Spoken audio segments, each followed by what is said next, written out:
The 24th of August, 1867. A man opens his diary and writes 2 sentences. Killed a young girl. It was fine and hot. Not 2 separate thoughts. One line, a murder confession, followed immediately by small talk about the weather, like they belonged in the same breath. Hours before he wrote that, he'd offered an 8-year-old girl a coin to walk with him. She said no, so he picked her up anyway and carried her off, while her little sister and her best friend stood there and watched. Later that afternoon, a neighbor looked him dead in the eye and asked where the girl was. He lied calmly, and because he had a respectable coat and a respectable job, she believed him enough to just let him walk away. By the time anyone realized how wrong that decision was, it was already too late. 2 years after that, without anyone intending it, too, the Royal Navy turned this girl's name into a joke people are still making today, except almost everyone making it has the joke's history exactly backwards. If you've ever said the words "Sweet Fanny Adams," you already know her name. You just never knew it was real, or hers, or what actually happened to it, because it's not what you think, and I'll get to that by the end. Her name was Fanny Adams. This is the full story. Stick with me. Where this ends up is stranger than where it starts. Quick warning, this involves the murder of a child. And it's not for shock, it's the real investigation. And what came after? If you're staying with me, let's get into it.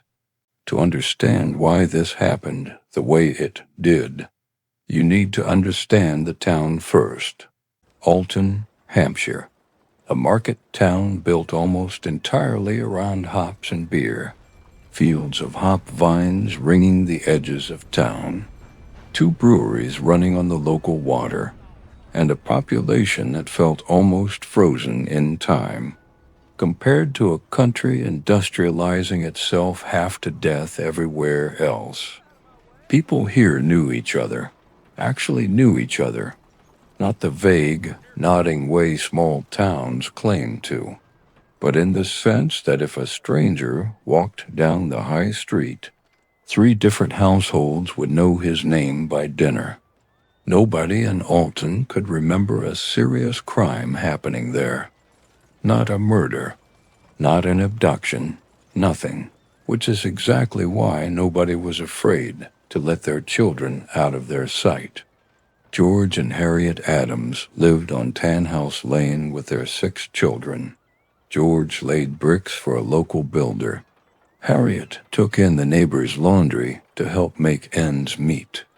Their daughter, the one this story is about, was born on the 30th of April, 1859. Her name was Fanny. People who knew her used almost identical words to describe her.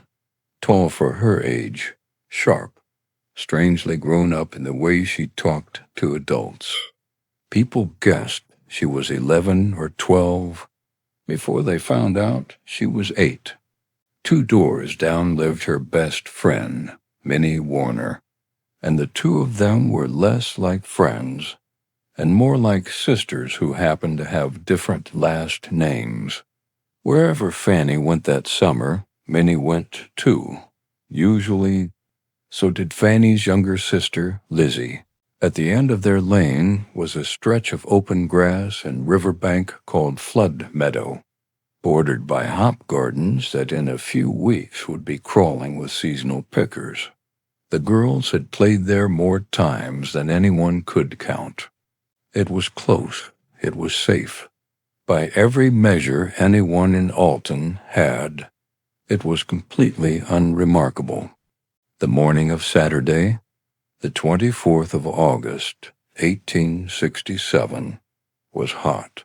The kind of hot that empties a house of children by noon. George Adams left to play cricket. Harriet had housework to do.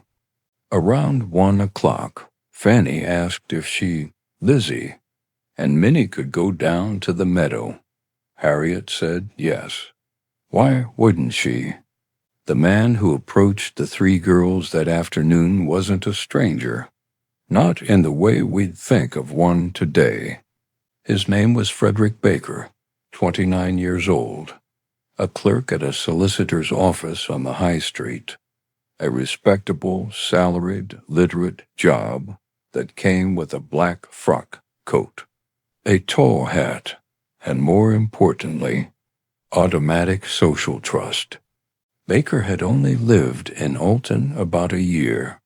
Nobody in town really knew much about him before that, just his job and his pew at church. But the girls recognized him. He went to their church. He'd spoken to them before. There was no reason, in an 8-year-old's understanding of danger, to be wary of him. What the girls didn't know, what almost nobody in Alton knew yet, was that Baker had spent the morning drinking gin, then beer, then more gin, moving between his office and the pub across the street since 10 in the morning. A colleague later said he seemed unsteady. Someone who passed him crossing the meadow around 1:30 described him as glassy-eyed, like a man only partly present in his own body. Around 1:30, Baker came across the three girls near a sunken stretch of lane the locals called the Hollow. He was friendly. He handed out coins, a few halfpence between Minnie and Lizzie to spend on sweets, 1 halfpenny for Fanny, and settled in to watch them play, picking blackberries alongside them, like it was the most natural thing in the world. Then he asked Fanny to come for a walk with him, alone, toward the next village. She took the coin, and she told him no. It's worth sitting with that for a second, because it's the exact point where, in almost any other version of this kind of story, the danger passes. She said no. She held her ground. By every rule a child is taught, she did everything right. It didn't matter. Baker was a grown man, and she was 8 years old, and when persuasion didn't work, he simply picked her up.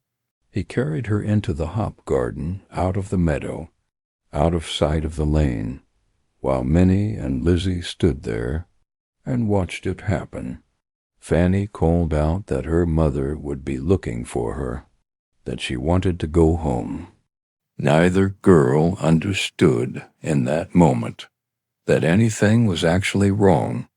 Baker was an adult, they half knew, doing something that looked, from the outside, less like a crime, and more like an odd decision.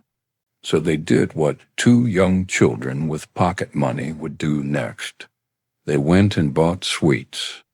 For the next few hours, nobody in Alton knew anything was wrong. That's the part of this story that's almost harder to sit with than the murder itself. How long the ordinary world kept turning around it. Minnie and Lizzie went home and told Minnie's mother what happened, that a man had taken Fanny into the hop field. By most accounts, she barely reacted. There had never been a crime like that in her lifetime either, so the story didn't register as danger. It registered as children inventing some kind of game. She sent them back outside to play. It wasn't until close to 5 o'clock, when Lizzie came home without her sister, that a neighbor named Mrs. Gardner asked the question that finally moved things forward. "Where's Fanny?" Hearing the answer, Mrs. Gardner and Harriet Adams didn't wait. They headed straight for the meadow, and on the way, they walked directly into Frederick Baker, strolling calmly back from the direction of the hop garden. Mrs. Gardner asked him outright, "What have you done with the child?" Baker said, "Nothing."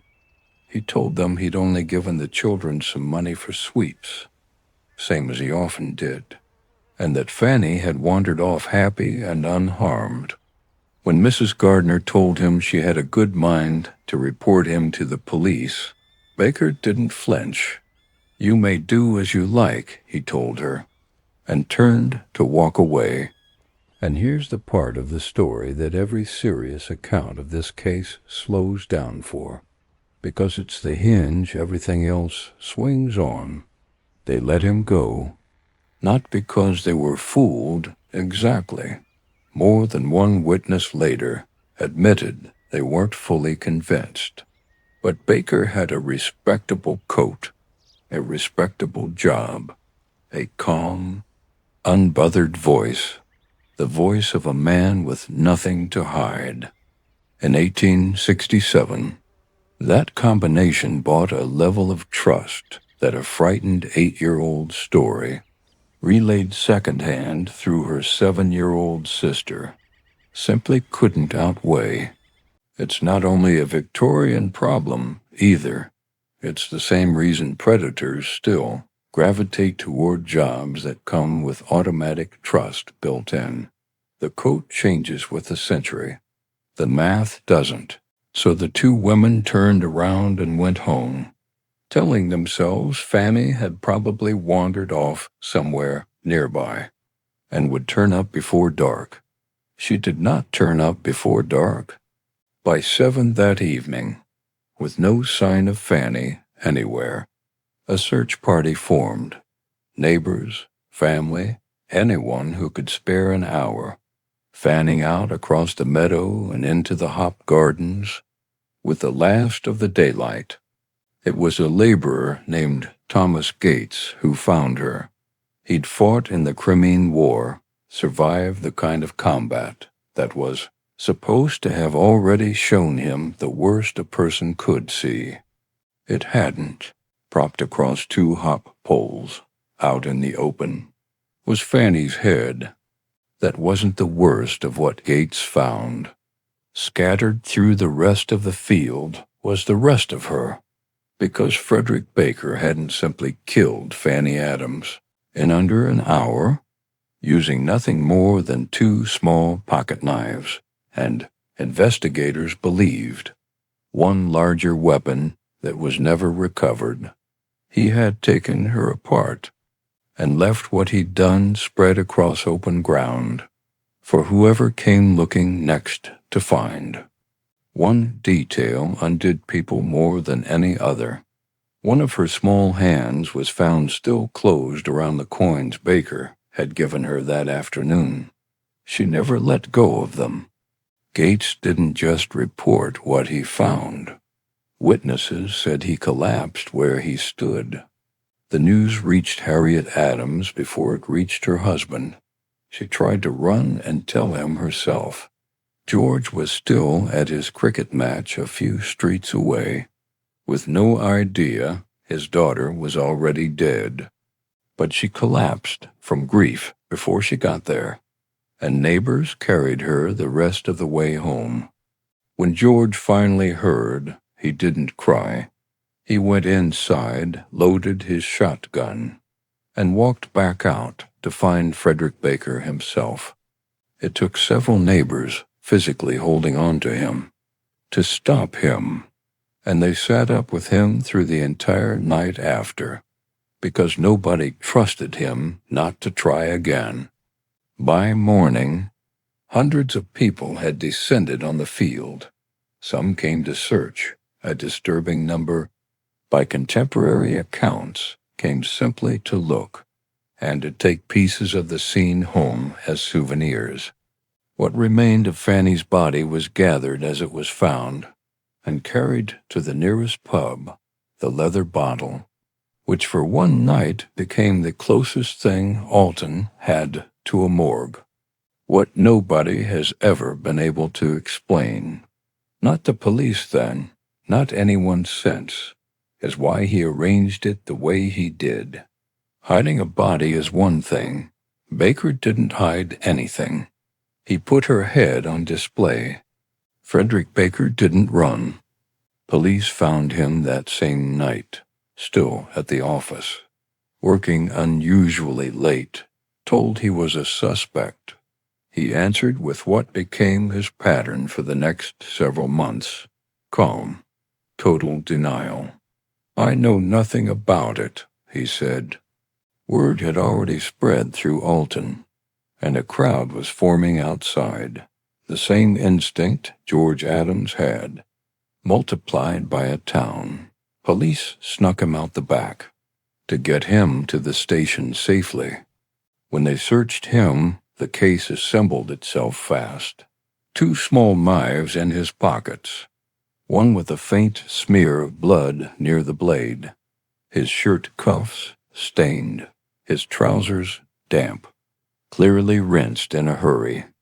Victorian forensics couldn't do DNA testing, but doctors could tell human blood from animal, and what was on Baker's clothes was human. Asked to explain it, he gave an answer almost every account of this case comes back to, because it's hard to read as anything but a man completely at ease with what he'd done. "I don't see a scratch or a cut on my hands to account for it." 2 days later, Superintendent Cheney searched Baker's desk at the office and found a personal diary. Under the date of the murder itself, Baker had written the 2 sentences you heard at the start of this video. "Killed a young girl. It was fine and hot." Confronted with it, Baker claimed he'd written it drunk, that it wasn't a confession, just an acknowledgement that a murder had happened somewhere in town that day. Almost nobody who read it believed that, then or now. It doesn't read like a man recording a rumor. It reads like a man closing out his day. The case kept building. A boy named Alfred Vince later said he'd seen Baker that afternoon, hands and clothes soaked red, calmly washing up in the river before pocketing something and walking off like nothing had happened. Doctors, meanwhile, concluded the 2 knives alone couldn't have done all of it. Something larger was almost certainly used, and never found. Any one of those details, on its own, might have been explained away, stacked together. They left almost no room for doubt. We'll get back to the phrase. The one I promised isn't what you think. First, there's a trial to get through. Baker's trial opened at Winchester Assizes on the 5th of December, 1867, just over 3 months after the murder. Nobody had actually watched him kill her. The prosecution's whole case was circumstantial, but the details, laid end to end, left almost no room for another explanation. His movements that afternoon, confirmed by 6 witnesses, the blood, the knives, the diary, and Minnie Warner, 8 years old herself, standing in court describing the moment a man she'd trusted picked Fanny up and carried her away. Baker's team tried to make something out of the knives, too, arguing something that small couldn't have caused what was done to her body. It didn't move the room.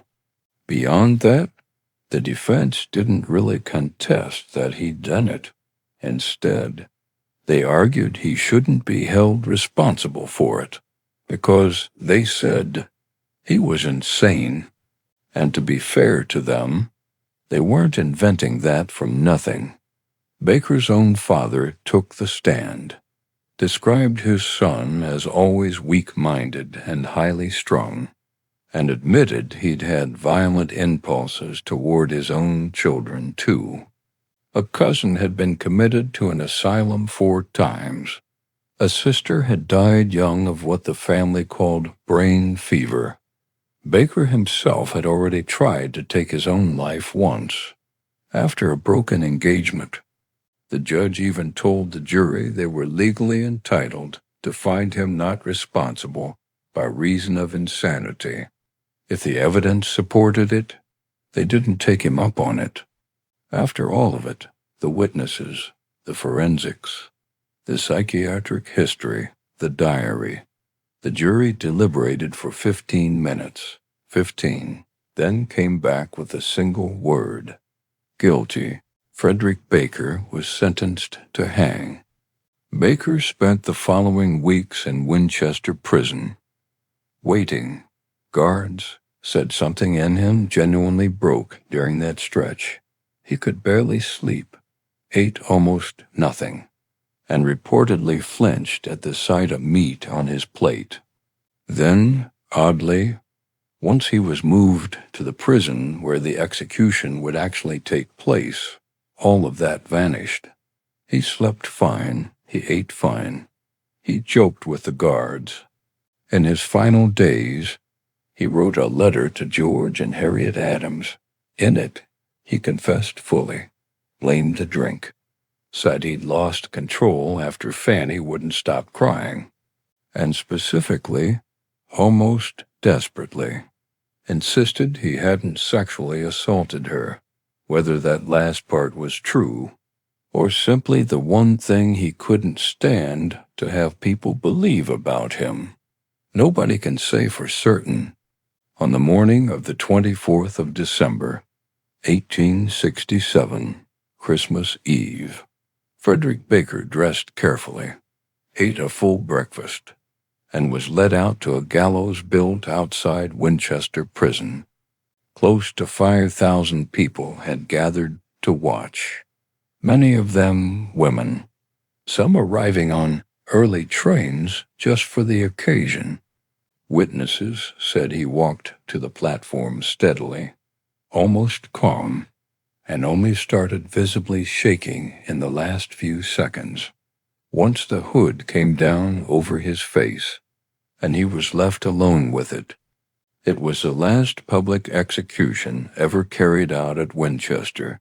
Within 6 months, Parliament ended public hangings in Britain altogether. At this point, Baker's story was over. Fanny's wasn't, and one thing about it was never resolved. Baker had only been living in Alton a few months when he killed her. Nobody ever established where he'd come from before that, or whether this was really the first time. That question went to the grave with him. Her story doesn't end at the gallows either, though, not really. In a strange way, it was only getting started, because 2 years later, something happens to her name that turns this from a local Victorian tragedy into a phrase you've probably used yourself and gotten completely wrong. So that's the case. That's what actually happened to Fanny Adams in the summer of 1867. Here's the part almost nobody knows, including, probably, everyone who's ever said her name without realizing it. 2 years after the murder, in 1869, the Royal Navy started issuing sailors a new kind of ration, tinned mutton. By every account, it was disgusting, gray, fatty, barely resembling meat at all. Sailors being sailors, they didn't just complain about it, they joked about it, in the specific, dark way people in dangerous, miserable jobs often do. Someone suggested, half as a joke, that the tins didn't actually contain mutton, that they contained Fanny Adams.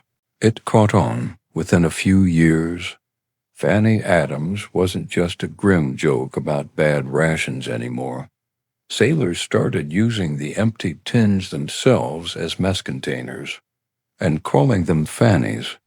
That's a direct, traceable line, and it's also the reason a mess tin in the Royal Navy is still occasionally called that today, more than a century and a half later. From there, the meaning kept drifting. By the 1880s and 90s, Fanny Adams wasn't just about bad meat anymore. It meant anything cheap, meager, or worthless. By the First World War, it had drifted further still, into something close to what we'd recognize now, shorthand for nothing at all. Soldiers picked it up from sailors on the transport ships heading to the front, and in the trenches, it shortened even further into an initialism, S.F.I. And here's the part that surprises almost everyone who uses this phrase, including most people who use it regularly. If you've ever assumed Sweet Fanny Adams was invented as a polite way of saying a much ruder phrase with the same initials, you have the history exactly backwards. The rude version came second. Sweet Fanny Adams, the actual name of a real murdered child, was already established naval slang by the 1870s, decades before the profane version shows up anywhere in print. It's only later, once soldiers had already shortened it down to F.I., that a completely different word starting with F started getting attached to those same two letters, because that word was becoming more common in military slang around the same time. The rude phrase wasn't the original. Fanny Adams's name wasn't invented to clean it up. It's the other way around. Her name came first. The profanity was built on top of it. One more twist, if you're British. There's a decent chance you've also heard Fanny used as slang for something else entirely, and you might assume that's connected too. It isn't. That usage was already circulating in Britain before Fanny Adams was even born. Where it actually came from is genuinely disputed among etymologists. But a murdered child isn't one of the theories anyone takes seriously. Two unrelated words, sharing one name, colliding by accident. Cases like this one sometimes change something concrete afterward. A law gets passed. A protection gets written into policy somewhere because of what happened to one specific child. That didn't happen here. Nothing carries Fanny Adams's actual name today, except a phrase most people use to mean nothing at all, without knowing why. Her grave is still in Alton. People still bring flowers. Now you know why the phrase exists. Maybe that's worth something too. If you want more cases like this, actually researched, not just recycled off Wikipedia. That's what this channel is for. Subscribe if you want the next one when it's out. Until then, take care of yourselves.